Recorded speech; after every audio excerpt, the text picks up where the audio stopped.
Welcome back to the Deep Dive, everyone.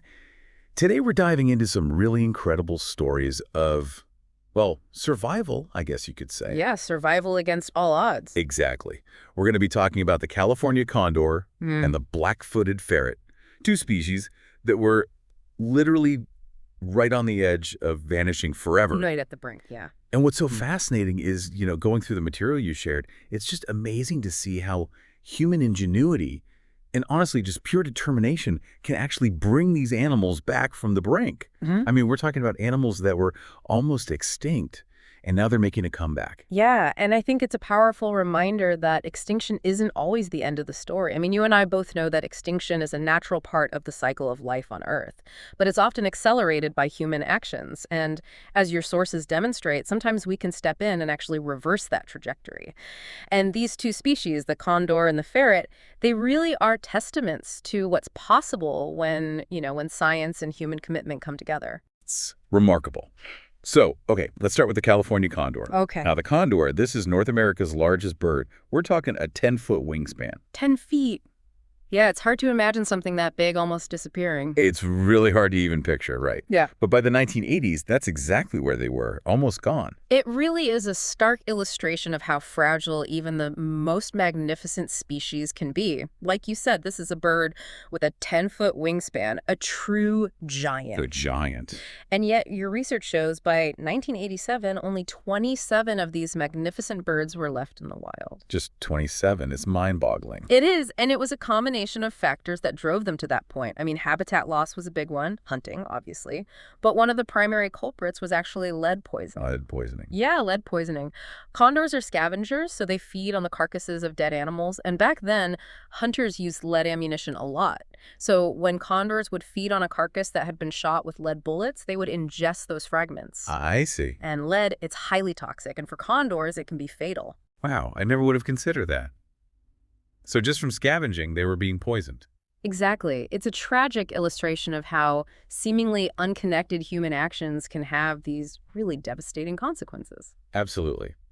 Okay, so now let's shift gears and talk about the black-footed ferret, sometimes called the prairie dog hunter. Yeah, the masked bandit of the prairie. Now, this little guy is completely dependent on prairie dogs. Absolutely dependent, both for food and for shelter. So as prairie dog populations started to decline, that spelled disaster for the ferrets. It was a chain reaction. Prairie dogs were targeted as pests by ranchers and farmers. Their populations were decimated, and the ferrets basically lost their primary source of food and their homes. So basically, the collapse of one species led to the near collapse of another. Exactly. And it happened really fast. In fact, the black-footed ferret was actually declared extinct in 1979. Extinct, just like that. It seemed that way. But then, in a twist of fate, a small population of 18 ferrets was rediscovered in Wyoming just a couple of years later in 1981. Wow, that's like finding a needle in a haystack. Talk about lucky. It's an incredible stroke of luck, absolutely. But even with this rediscovery, the ferrets were still facing a ton of challenges. They were still dealing with habitat loss, and they were also susceptible to a deadly disease called Sylvatic plague. Oh, so like the bubonic plague. Similar, yeah. It's caused by the same bacterium, and it's transmitted by fleas. Sylvatic plague can wipe out entire colonies of prairie dogs. And obviously, if the prairie dogs go, so do the ferrets. Exactly. It's a domino effect. So even though they'd been rediscovered, their future was still incredibly precarious. It's fascinating how interconnected everything is. So let's get back to the condor for a moment. We have these 27 birds left, all facing an uphill battle. What was the next step? Well, in a really bold move, the U.S. Fish and Wildlife Service decided to capture all 27 remaining condors and bring them into captivity. It was a risky strategy. Risky how? Well, for one thing, capturing and handling these birds could be dangerous for them, and there was no guarantee that they would breed successfully in captivity. Right, so it was a huge gamble, but one they felt was necessary to save the species. Exactly. And thankfully, it paid off. So tell me about these captive breeding programs. What were some of the key techniques they used? Well, one technique that proved really effective was called double clutching. Basically, they'd remove the first set of eggs that a female condor laid, and believe it or not, this would actually stimulate her to lay another set of eggs. Oh, wow. So they were basically doubling the number of eggs they could get from each female. Precisely. It was a really clever way to increase the reproductive rate of the captive population.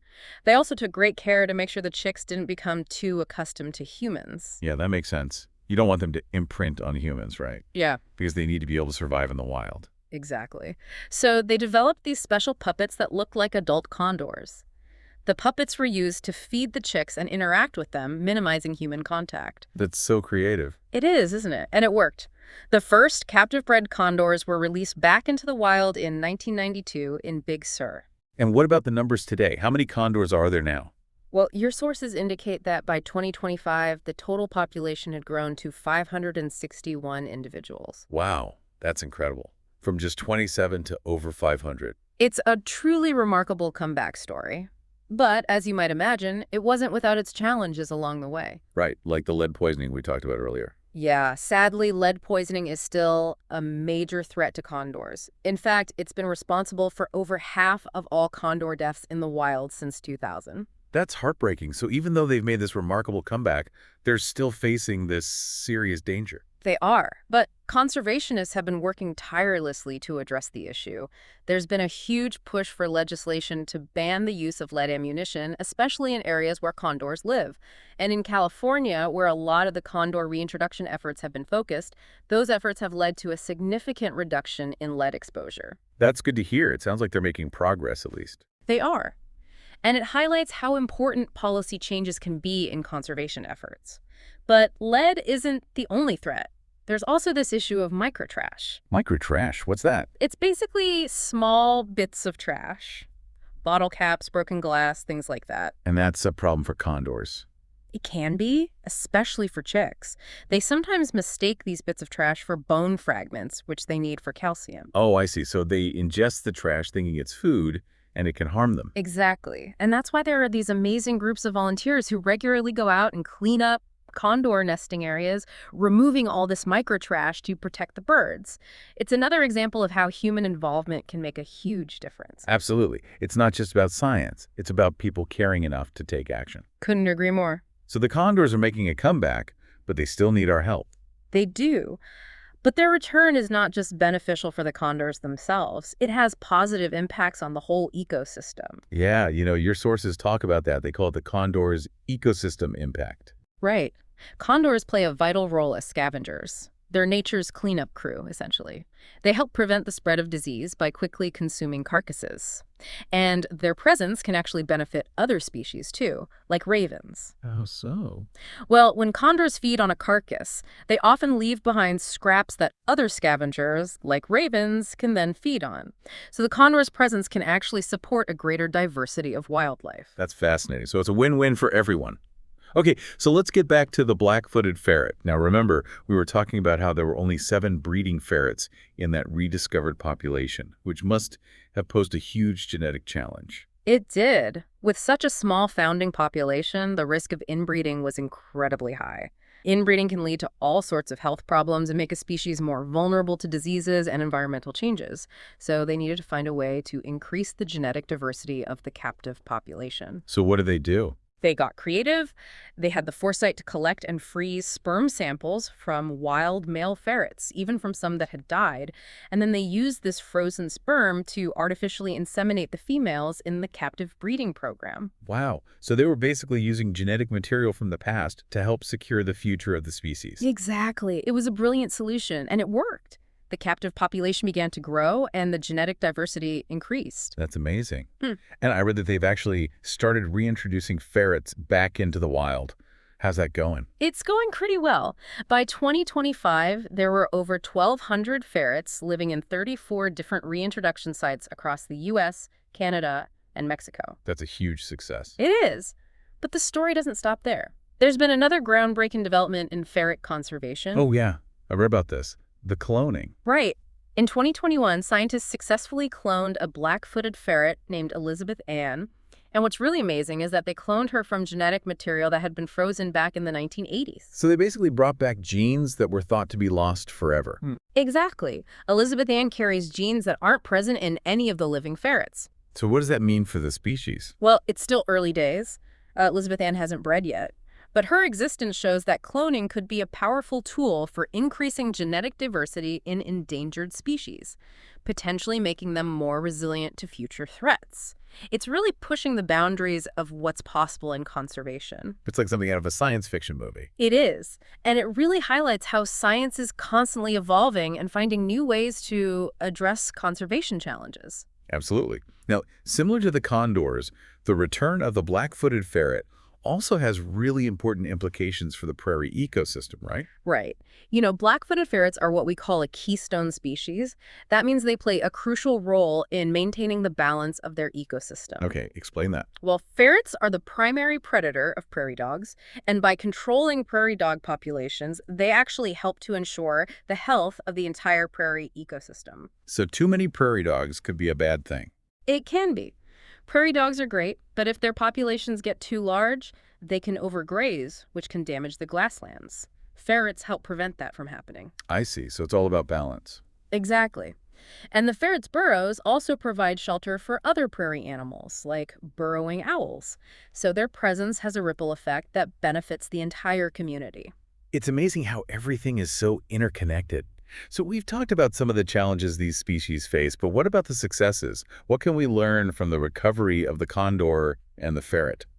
Well, for me, one of the biggest takeaways is that even when a species is on the very brink of extinction, there's still hope. That's a good point. There's always hope. Yeah.